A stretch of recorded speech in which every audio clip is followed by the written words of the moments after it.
my speaking engagements with a joke.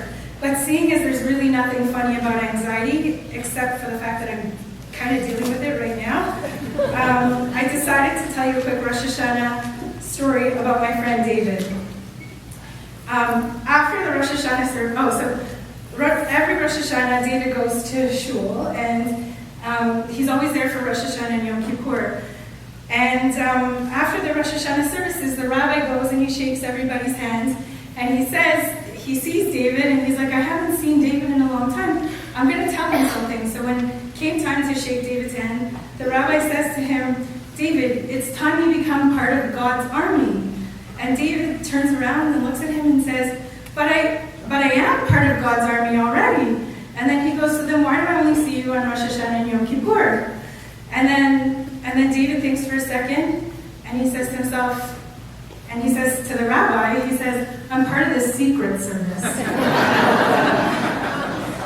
Anyway, so everybody knows how Gedale and Motivational are always trying to unite people. It's their thing, their gift is to, or their mission in life is to try and get Jewish souls together. So it kind of reminded me about this little kid. His name is Moshe, and at Hebrew school, the children were learning how God creates everything, including human beings. So little Moshe appeared to be really interested in the story, in how the teacher was explaining how Eve was created from Adam's ribs. So when Moshe got home later that evening, he was laying down on the sofa, and his mom came and he was looking up at the sky. His mom came to him and said, Moshe, is everything okay? What's wrong with you? You look like you're not feeling well.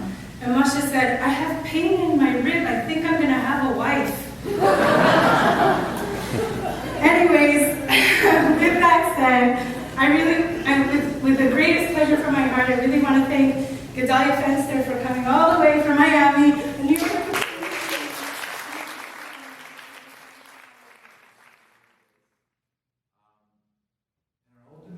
Ultimate goal in Rosh Hashana is to do one thing, is to crown the king. It's very, very important in Rosh Hashana. It's very, very, you see a lot of people in Rosh Hashana, what do? They're always asking for a better year. They're always asking, please give me a better year. Please give me a better year. But they're not asking for a better me. Don't ask for a better you. Don't ask for a better year. Ask for a better you.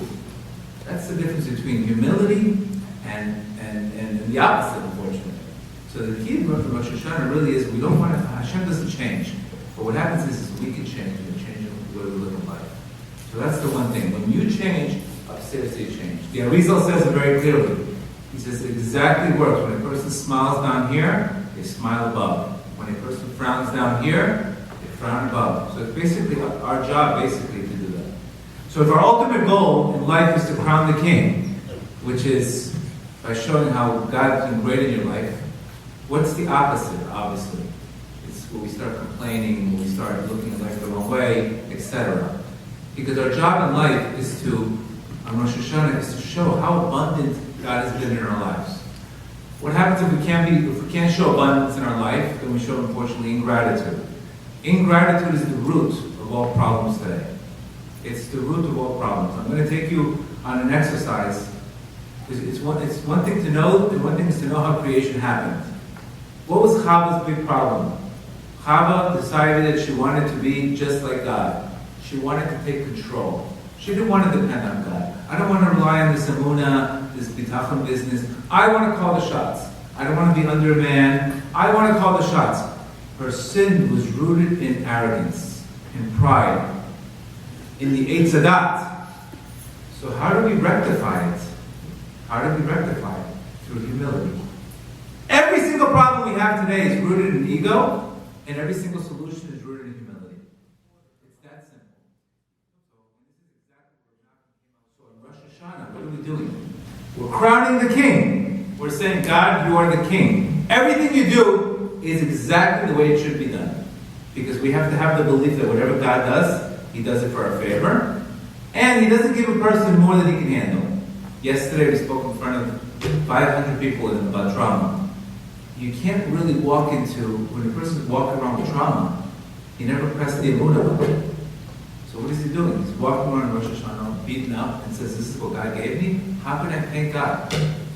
So what happens? He has it's the wrong perception. So really, anytime we have a problem in life, it's because either our procedure or our perception is completely off. Let's take an example of a 5-year-old kid who's complaining about his broken toy. His whole life is all about that broken toy. He doesn't see the house that he has. He doesn't see the food.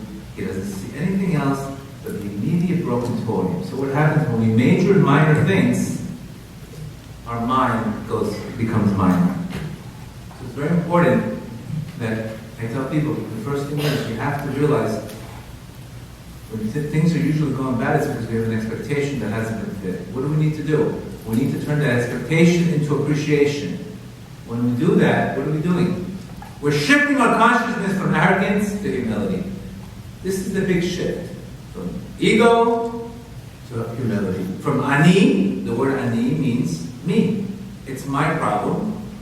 Ayin means humility. So it's a great tool that anytime, that's why the word machshava means thought. Anytime things are going rough, what do we need to do? Chashuv ma. What does chashuv ma mean? Return to humility.